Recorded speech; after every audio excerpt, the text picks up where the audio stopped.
লিম্ফোমাটা actually এক ধরনের blood related cancer. এটা হচ্ছে আমাদের বডিতে ডাব্লিউবিসি বা হোয়াইট ব্লাড সেলস থাকে, অনেকগুলো টাইপের হোয়াইট ব্লাড সেলস থাকে। আর ডাব্লিউবিসি গুলো অ্যাকচুয়ালি আমাদের বডির আর্মি, আমি সোজা ভাষায় বোঝানোর চেষ্টা করছি ব্যাপারটা। আর হোয়াইট ব্লাড সেলের অনেক টাইপ থাকে, তার মধ্যে একটা টাইপ হচ্ছে লিম্ফোসাইট।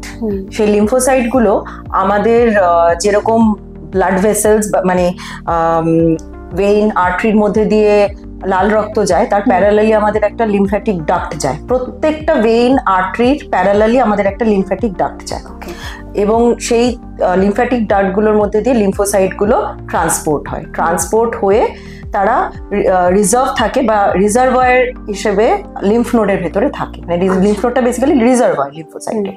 তো যখন এই লিম্ফোসাইটগুলো ক্যান্সারে পরিণত হবে তখন এই রোগটাকে আমরা বলবো লিম্ফোমা। যখনই লিম্ফোসাইটগুলো ক্যান্সারে পরিণত হবে রিজার্ভয়ারটার সাইজটা তো বেড়ে যাবে, তো তখন অ্যাপারেন্টলি সাধারণ মানুষের দেখে মনে হয় এটা একটা সলিড ম্যালিগনেন্সি, তার কারণ পেশেন্টের লিম্ফ নোডগুলো ফুলে যাবে। কিন্তু বেসিক্যালি লিম্ফ নোডের ক্যান্সার এটা না, লিম্ফ নোডের ভেতরে যে লিম্ফোসাইট গুলো আছে যেগুলো হোয়াইট ব্লাড সেল, সেটার ক্যান্সার। এত কিছু বোঝানোর এটাই। So it's a type of liquid malignancy.